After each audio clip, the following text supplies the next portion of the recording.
Donald Trump ने Ukraine के राष्ट्रपति व्लादिमीर ज़ेलेंस्की से एक ऐसा सवाल कर दिया जिसकी जड़ में तीसरे विश्व युद्ध का बारूद छिपा है। ट्रंप ने पूछा है कि अगर अमेरिका उन्हें ऐसे हथियार दे जिससे मॉस्को और सेंट पीटर्सबर्ग पर हमला किया जा सकता है तो क्या वो ऐसा करेंगे। इस सवाल का सीधा मतलब है कि अमेरिका रूस को उकसाना चाहता है। इस उकसावे का सीधा मतलब है महायुद्ध की तीसरी लहर। एक सीक्रेट रिपोर्ट ने दुनिया में हड़कंप मचा दिया है। एक खबर ने तीसरे विश्व युद्ध के ट्रिगर को ऑन कर दिया है। एक सवाल ने दुनिया के कई देशों को सन्न कर दिया है। यूक्रेन को मिलेंगे तबाही के हथियार, रूस पर होगा प्रहार। शांति वार्ता की ढाल, ट्रंप की नई चाल। रूस और यूक्रेन युद्ध को लेकर दुनिया भर के देशों की फिक्र बढ़ती जा रही है, क्योंकि इस जंग को लेकर अमेरिकी राष्ट्रपति डोनाल्ड ट्रंप के मन में अजीब सी उथल-पुथल चल रही है। इसी उथल-पुथल का नतीजा है कि अमेरिकी राष्ट्रपति के बयानों को दुनिया भर की मीडिया एक खौफनाक नतीजे की तरह देख रही है। एक ऐसा नतीजा जो दुनिया को तीसरे विश्व युद्ध की आग में झोंक सकता है, जो मानवता के खिलाफ सबसे बड़ा युद्ध हो सकता है। और शायद यही वजह है कि खुद अमेरिकी राष्ट्रपति डोनाल्ड ट्रंप को भी इस संभावित तबाही ने डरा रखा है। सुनिए डोनाल्ड ट्रंप का नया बयान, जिसमें वो उकसावे की नीति के बाद अब शांति की बात कर रहे हैं और इस बात का दावा कर रही हैं कि वो किसी के पक्ष में नहीं है। अगर किसी के पक्ष में है तो वो है इंसानियत और शांति।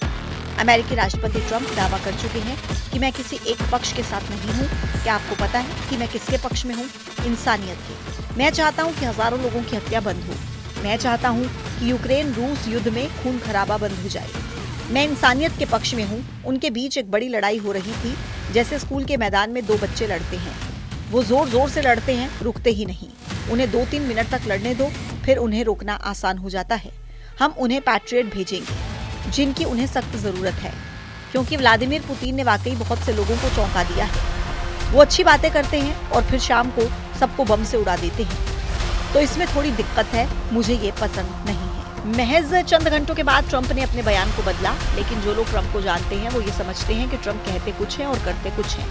और बड़ी बात यह है कि जो उनके मन में होता है वो उसे जरूर करते हैं, और दुनिया ये वक्त वक्त पर देख ही चुकी है। जरा ट्रंप का ये नया बयान भी आप सुनिए, जिसमें वो ये कह रहे हैं कि यूक्रेन रूस में डीप स्ट्राइक नहीं करनी चाहिए। लेकिन यही कहानी में ट्विस्ट है।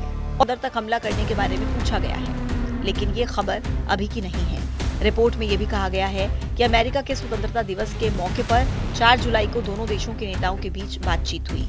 और सबसे बड़ी बात यह है कि जिस तरह ट्रंप ने ज़ेलेंस्की से हमले के बारे में सवाल किया, तो ज़ेलेंस्की की तरफ से हाँ बिल्कुल कहा गया, यानी रूस पर डीप स्ट्राइक के लिए यूक्रेन पूरी तरह तैयार है। फाइनेंशियल टाइम्स के मुताबिक दोनों नेताओं के बीच ये भड़काऊ बातचीत उस वक्त हुई थी जब एक दिन पहले ट्रंप ने पुतिन से टेलीफोन पर बात की थी और इस बातचीत को बुरा बताया था। जानकारों के मुताबिक ये सवाल ट्रंप की बढ़ती हताशा और रूस को लेकर उनके आक्रामक होते रुख को दिखा रहा है। रूस के खिलाफ ट्रंप की लगातार बढ़ती हुई खींच को कुछ घंटों पहले दिए गए बयान से समझा जा सकता है, जिसमें वो पुतिन को टारगेट कर रहे हैं और उनके खिलाफ मैसिव टैरिफ अटैक की धमकी भी दे रहे हैं।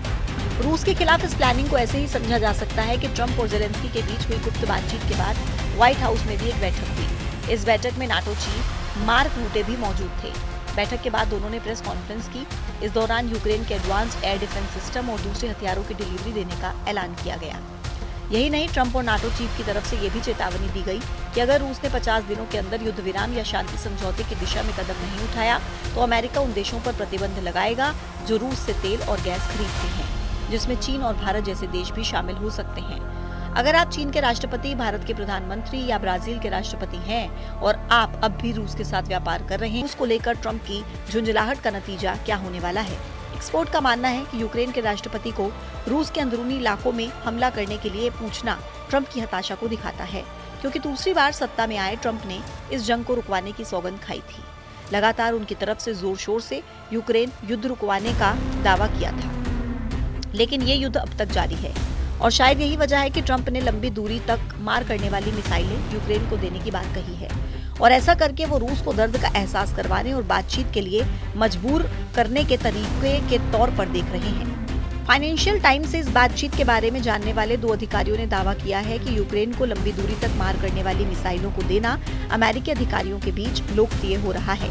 यही नहीं, एक्सपर्ट का ये भी कहना है कि अगर अमेरिका यूक्रेन को डीप स्ट्राइक वाले हथियार देता है, खासकर ऐसे वेपन जो मॉस्को जैसे शहर को टारगेट करे, तो इसका अंजाम बेहद खतरनाक हो सकता है। ज़ेलेंस्की रूस के अंदर हमला करने के लिए शुरू से ही उतावले दिख रहे हैं और ऐसे में अमेरिका अगर ज़ेलेंस्की की मनचाही मुराद पूरी कर देता है तो अमेरिका का ये समर्थन दुनिया को एक बहुत बड़ी तबाही के मुहाने पर पहुंचा सकता है।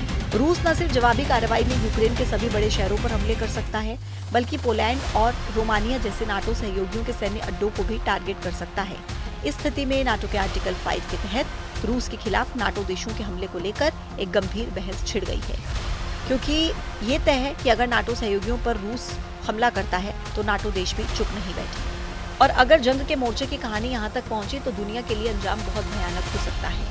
ये महज कोरे कयास इसलिए भी नहीं है क्योंकि ट्रंप भले ही पल पल बदल रहे हैं और शांति की बात भी कर रहे हैं, लेकिन यूक्रेन के खिलाफ पुतिन के लगातार बढ़ते अग्रेशन ने उनकी टेंशन। माना जा रहा है कि अमेरिका 2 मोर्चों की ये जंग नहीं लड़ पाएगा, न एशिया में न यूरोप में। इसका मतलब तीसरे विश्व युद्ध की भूमिका तैयार हो सकती है। एक तरफ रूस, दूसरी तरफ अमेरिका और नाटो और तीसरी तरफ चीन। 3 ताकतवर देश, 3 अलग एजेंडे और नतीजा ये कि दुनिया एक बार फिर से युद्ध की चक्की के पाटों में पिसेगी।